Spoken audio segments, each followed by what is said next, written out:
But again, I don't want to bore people, politics and all this shit. Did we bore people last week? I here's the thing. I thought we had different and also some funny takes on the exact same thing that everybody's talking about. Yeah, Because the news is like stuck in cement right now, and I think all the excess media was in a similar place. So at least I was just trying to come up with like some random ass theories that'll make sense for the exact same thing, so people can look at a different angle. well, I feel like that's sort of our. If we had a thing, that's our thing. It's like, hey, here's everything everybody's talking about. Y'all niggas figure out how to turn that shit inside out. Yeah, that's about right. Yeah. And because it's once a week and you give everybody the runway to talk about it, all right, everybody's saying the same thing. So let's come in here and not say the exact same thing and have the same takes, because clearly everybody's watching each other's show and sharing the takes.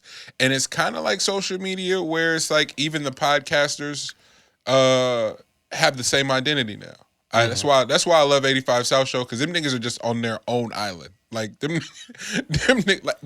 but what's tight is that they consume all the other shows. Just like Los is just his own bruh. And then the fact that Clayton is back, Clayton Clayton is one of the funniest human beings. bruh, that nigga like I was calling Carlos the best stand up. I think Clayton is up there. I don't care for his Like Clayton was talking about getting stuck on that roof, bro. with the protests in LA.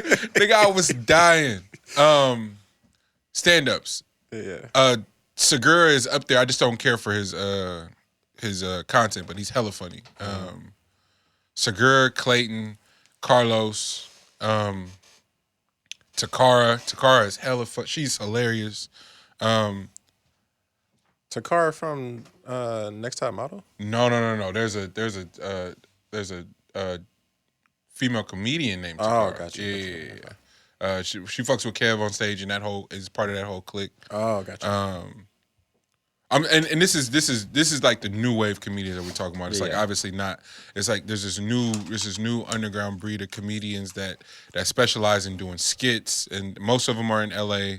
Luckily, Los and them are still in Atlanta, so it's a different world and different steeds. But even the LA younger black scene that are in and around the KevOnStage, the Craig Smiths, that Far Side TV and the KevOnStage channel, like there's a whole wave of motherfuckers that are doing excellent shit comedy wise and then content wise too. So I think we talked about it, but wanted to send a special salute to Kev and them for getting their studio, building it out, and then the partnership. G, I don't know how much of that you've watched, but Tony Baker, Tahir, Angel,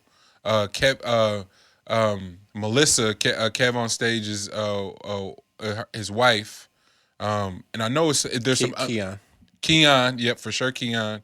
That whole crew has come together to sort of form a co-op, if you will, a board, an ecosystem where you share resources, you share network, and then your money is able to stretch further.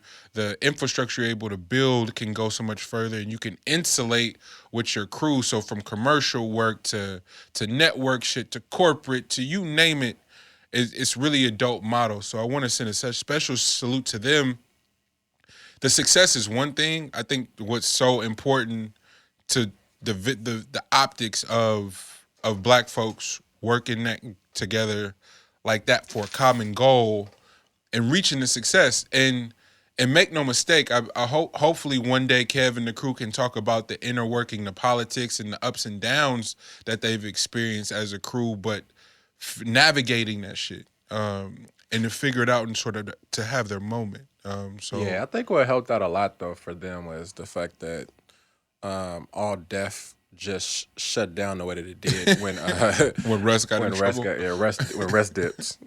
Still don't know what Russ is, but when that happened and they were like kind of stuck doing everything on their own in All Def, and there wasn't really like the budget that they were used to before. Yeah, that allowed them to really get more on like their ownership tip, because it wasn't as like, it wasn't as much of a safety net available. It wasn't really a safety net to begin with, I don't think. But I think you just want to be like, it's a black person running this, so you feel a little more comfortable as a black person being in the executive position at that type of space. But I think that did help out a lot. That's a good point, G. I do wonder what their aspirations of ownership was prior to things falling apart, and them sort of going, okay, we have this, and then just leaning on the data and the analytics, right? So if you go, yo, man, every time Kev drops a video, his shit hits 1 million views no matter what.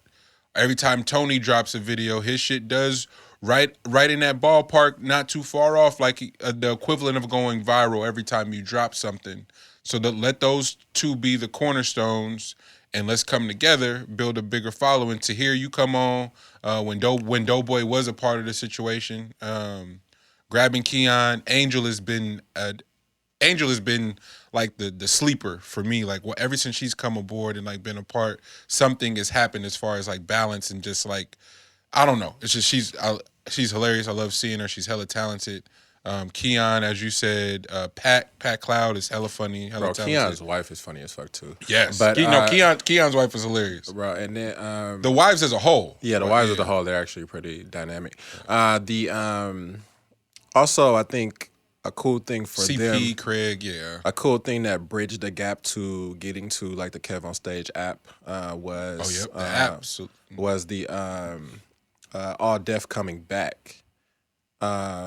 Because after they had the hiatus and then All Def came back on board with everything being in influx, you don't really know what's going on. Yeah. That allowed them to then use the All Def brand to then build their own brands in order to now bridge to this idea that we have. So I think that has been in the works for a minute, but for sure it probably took place after that hiatus, because the hiatus was so weird for everybody with you not actually having a job. Yeah. Like they didn't, like there wasn't no income coming at them. Like their income was from like YouTube. And they had to hit the road. They had to make hella content and hit the road. And I think at least from the outside looking in, from a consumer standpoint, they really saw the value of their efforts over the years. So what Craig has been able to turn his channel into, salute to him for having hella talented people up there, including Iman Europe. Those episodes have all been incredible. And that whole platform that Craig has built on his own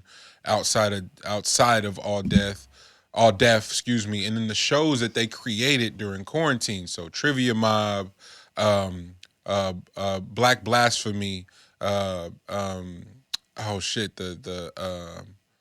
Zooming with the Homies. Like they created all of these different means of content, and it was like, yo, this is some of the most brilliant, resourceful, innovative shit you could ever imagine, when a lot of networks just didn't do anything. Complex suffered from everything from Complex to what's some of the other